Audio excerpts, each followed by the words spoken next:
दोस्तों एक लड़का लड़की देखने के लिए उसके घर जाता है। मतलब लड़की को पसंद करने के लिए उसकी माँ उसके साथ होती है। जब वो उसे पसंद करता है तो फोटो में जितनी उसे सुंदर लगी थी वो, जब उसे वो ऐसे देखता है सामने से तो उसे बहुत ज़्यादा खूबसूरत लगती है। और इसके बाद उन दोनों को कमरे में भेज दिया जाता है बात करने के लिए आपस में। जब वो बात करने के लिए जाते हैं तो जो वो लड़की होती है वो उससे कुछ मतलब अजीब लहजे में बात करती है। वो उससे पूछता है कि आप कहाँ तक पढ़ी हैं, आप क्या करती हैं। तो उसे वो जवाब देती है कि क्यों आपने बायोडाटा क्या सिर्फ रखने के लिए मंगाया था, आपने देखा नहीं जो आप मुझसे पूछ रहे हो। फिर वो हंस के बात टाल देता है। फिर वो उससे पूछता है क्या आपको मैं पसंद हूँ। तो वो कहती है कि पसंद नापसंद की तो बात ही नहीं है, जब आपको मैं कुछ ऐसी चीज़ दिखाऊंगी तो आप खुद शादी से मना कर दोगे। तो वो कहता है कि आप ऐसा क्यों कह रही हो, मैंने तो आपको फ़ोटो में ही पसंद कर लिया था और ऐसे भी आप मुझे बहुत अच्छी लगती हो। मना करने का तो सवाल ही नहीं उठता, मैं आपसे शादी करने के लिए तैयार हूँ। वो कहती है कि इससे पहले भी दो लड़के ऐसे ही आए थे, शादी करने का दावा कर रहे थे, मुझे पसंद भी कर लिया था, लेकिन जब मैंने उन्हें वो चीज़ दिखाई थी तो वो भी शादी से मना कर कर चले गए थे वापस, और ऐसा ही तुम भी करोगे।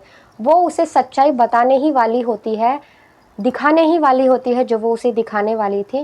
तभी उसकी माँ जल्दी से अंदर आ जाती है और कहती है लड़के से कि बाहर चलो, तुम्हारी मम्मी बुला रही है।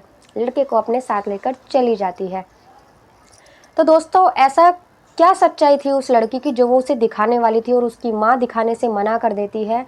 और फिर वो लड़की कहती है कि उससे देखते ही तुम मना कर दोगे कि मैं शादी नहीं करूँगा और वापस चले जाओगे। दोस्तों बने रहिए वीडियो में, बहुत ही इंटरेस्टिंग कहानी होने वाली है। अच्छी लगे तो वीडियो प्लीज़ लाइक कर दीजिएगा, चैनल को भी सब्सक्राइब कर दीजिएगा अगर आप लोग चैनल पर नए हैं तो दोस्तों ये जो कहानी है ये लखनऊ की है। लखनऊ में एक परिवार था जिसमें माँ बाप थे, उनका बेटा था। बेटा मैकेनिकल इंजीनियर था। उसकी ज़िंदगी में ना ही कोई गर्लफ्रेंड थी, ना ही कोई लड़की थी, सिर्फ वो अपने काम पर, अपनी पढ़ाई पर फोकस करता था। अब जब लड़के की शादी की उम्र हो जाती है तो उसके घर वाले जो होते हैं उसकी शादी की बात करने लगते हैं। काफ़ी सारी लड़कियों के फ़ोटो, काफ़ी सारे बायोडाटा उसके पास रख देते हैं और उससे रोज़ पसंद करने के लिए कहते हैं, लेकिन वो उनकी तरफ देखता भी नहीं था। एक दिन अचानक से वो देखने बैठ जाता है फ़ोटो। तो जो लड़की होती है उसका नाम रचना होता है, वो लड़की उसे पसंद आ जाती है। जब वो लड़की उसे पसंद आ जाती है तो वो अपनी माँ को बोल देता है कि मुझे ये लड़की पसंद है और अगर मैं शादी करना चाहता हूँ तो ये लड़की ठीक है मेरे लिए। उसके माँ बाप उस लड़की के यहाँ अपने लड़के को मिलने के लिए जाते हैं, मतलब लड़की से मिलने जाते हैं उसके माँ बाप अपने बेटे को लेके। लड़के का नाम दोस्तों सिद्धार्थ होता है। अब वो उसे देखने जब जाते हैं लड़की वालों के यहाँ, वहाँ जाते हैं, लड़के वाले उनका स्वागत करते हैं, उन्हें बिठाते हैं। इधर से जो लड़की होती है वो चाय लेकर आती है, रचना। जब चाय लेकर आती है उसके बाल खुले होते हैं, उसने हल्के ब्लू कलर की साड़ी पहन रखी होती है। जब वो सिद्धार्थ उसे देखता है तो उसे और भी ज़्यादा खूबसूरत लगती है। उसे लगता है कि ये तो फ़ोटो में भी इतनी खूबसूरत नहीं थी जितनी कि रियल में लग रही है। अब वो उन्हें चाय वगैरह देती है, चाय देने के बाद बैठ जाते हैं दोनों। बैठने के बाद उसके जो घर वाले होते हैं, लड़के की जो माँ होती है वो बोलती है कि दोनों को एक कमरे में बैठा देते हैं, दोनों आपस में बात कर लेंगे कि एक दूसरे को पसंद करते हैं या नहीं करते। ऐसा ही करते हैं, उन दोनों को एक कमरे में भेज दिया जाता है बात करने के लिए। अब वहाँ जाते हैं तो दोनों जाकर बैठ जाते हैं, कोई किसी से नहीं बोलता। तो सिद्धार्थ ही पहल करता है, वो बोलता है आप कहाँ तक पढ़ी लिखी हैं। तो रचना जो होती है वो एकदम गुस्से में बोलती है क्या आपने मेरा बायोडाटा नहीं देखा है जो आप मुझसे पूछ रहे हैं, क्या सिर्फ देखने के लिए मेरा बायोडाटा मंगाया था। तो वो कहता है नहीं ऐसी बात नहीं है, आप बात शुरू तो कहीं से करनी है ना। एक तो वो जवाब उसको ऐसे ही देती है आड़े टेढ़े। तो सिद्धार्थ को लगता है शायद मैं इसे पसंद नहीं हूँ, तो वो डायरेक्ट ही पूछ लेता है कि क्या मैं आपको पसंद नहीं हूँ क्या। तो लड़की कहती है कि पसंद नापसंद वाली तो बात ही नहीं है, मुझे इतना पता है कि आप खुद ही शादी से मना कर दोगे। तो सिद्धार्थ कहता है क्यों, मैं शादी से क्यों मना कर दूंगा, मुझे तो आप बहुत पसंद है, मैंने तो आपको फ़ोटो में ही पसंद कर लिया था, तो मैं आपसे शादी के लिए मना क्यों करूँगा। जब वो ऐसे बोलता है तो वो कहती है कि अभी मैं आपको एक चीज़ दिखाऊंगी, उसे देखने के बाद आप शादी के लिए पक्का मना कर दोगे। तो वो कहता है कि ऐसी क्या चीज़ है जो आप मुझे दिखाओगी। उसके बाल खुले होते हैं।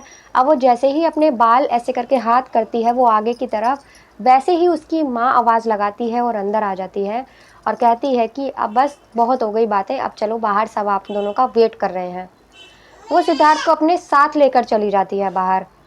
जाने के बाद अब सिद्धार्थ के मन में यही चलता है कि ऐसी क्या बात है जो वो मुझे बताने वाली थी, और बताते-बताते उसकी माँ आ गई, उसने उसे रोक लिया।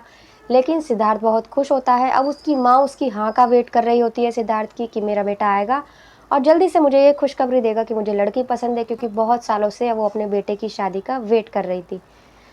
लेकिन सिद्धार्थ जब आता है, कुछ भी ना सोचते हुए अपनी माँ को शादी के लिए हाँ कर देता है कि मुझे लड़की पसंद है। ऐसा कहने के बाद लड़की वाले भी बहुत खुश होते हैं और लड़के वाले भी, दोनों शादी तय हो जाती है। लेकिन लड़की वाले जो होते हैं उन्होंने कहा कि शादी हम जल्दी में करेंगे, जल्दी करेंगे।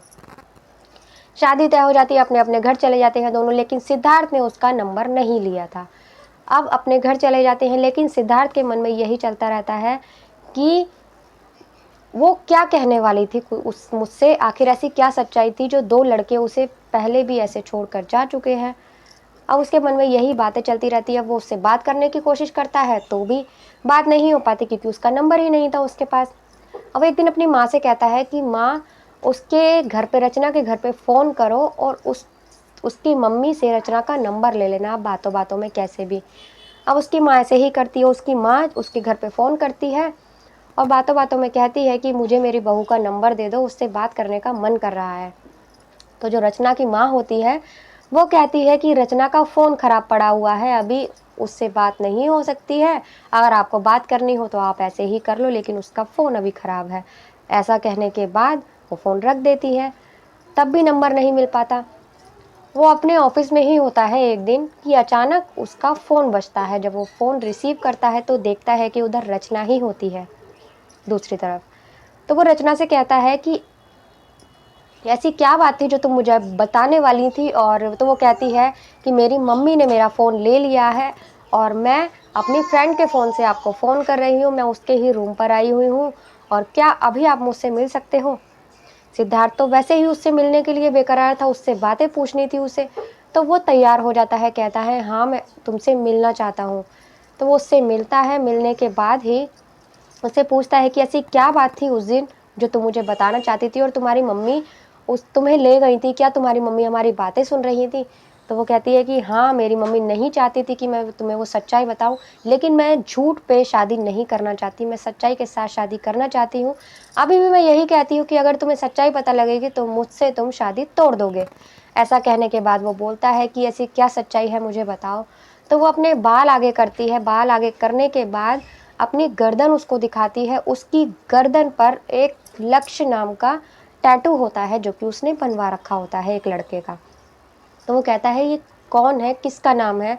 तो वो कहती है कि मैं एक लड़के से बहुत ज़्यादा प्यार करती थी और उसी का ही टैटू मैंने अपनी गर्दन पर बनवाया था, और लेकिन उसने मुझे चीट किया। मैं उससे बहुत ज़्यादा प्यार करती थी, उसने मुझे चीट किया। वो किसी और लड़की से भी बात करता था, उसके साथ भी रिलेशन में था, इसीलिए उसने मुझे धोखा दिया और मैंने उसे छोड़ दिया। अब यही बात मैंने 2 लड़कों को और बताई तो उन्होंने शादी तोड़ दी और वो चले गए शादी से मना कर कर। लेकिन मैं जिस भी लड़के से शादी करना चाहती थी, मैं ये सच्चाई उसे बताना चाहती थी, तभी अपनी शादी करना चाहती थी, नहीं तो मैं अपने किसी भी रिश्ते में झूठ नहीं चाहती थी। ऐसा कहने के बाद वो अपने मन में सोचता है कि इतनी प्यार करने वाली लड़की को कोई कैसे चीट कर सकता है, कोई कैसे धोखा दे सकता है। साथ ही वो ये भी उसके बोलता है कि क्या तुम्हें यही लगता था कि मैं ये सच्चाई जानने के बाद मना कर दूँगा शादी से? तो वो कहती है हाँ, बिल्कुल, मुझे ऐसा ही लगता था। तो वो कहता है कि मुझे तुम्हारे पास्ट से कोई लेना-देना नहीं है, और मैं तुमसे पहली नज़र में ही तुम्हें पसंद करने लगा था, और मैं यही चाहता हूँ कि जितना प्यार तुम उस लड़के से करती थी, उतना ही प्यार मुझे भी करना। मुझे और कोई शिकायत नहीं है और मैं तुमसे ही शादी करूँगा। ऐसा कहने के बाद उनकी सारी गलतफ़हमियाँ दूर हो जाती हैं और वो उसका नंबर भी उस वक़्त ले लेता है। फिर दोनों जब तक शादी नहीं होती, काफ़ी देर-देर तक बातें किया करते थे, और रचना भी अब बहुत खुश होती है क्योंकि उसको एक ऐसा जीवन साथी मिल गया था, जो कि उसकी सच्चाई जानने के बाद भी उससे प्यार करता था और उससे शादी करने को तैयार था। दोस्तों, दोनों की शादी हो जाती है और बहुत खुश दोनों रहने लगते हैं। आज भी दोनों बहुत खुश हैं और अपनी ज़िंदगी मज़े से जी रहे हैं। तो दोस्तों, कैसी लगी आपको कहानी, आप लोग कमेंट कर कर बताना, और अगर ज़रा भी अच्छी लगी हो तो प्लीज़ वीडियो को लाइक ज़रूर कर देना। आप लोग लाइक नहीं करते हो। और मिलते हैं अगली किसी वीडियो में एक नई कहानी के साथ। तब तक के लिए नमस्कार।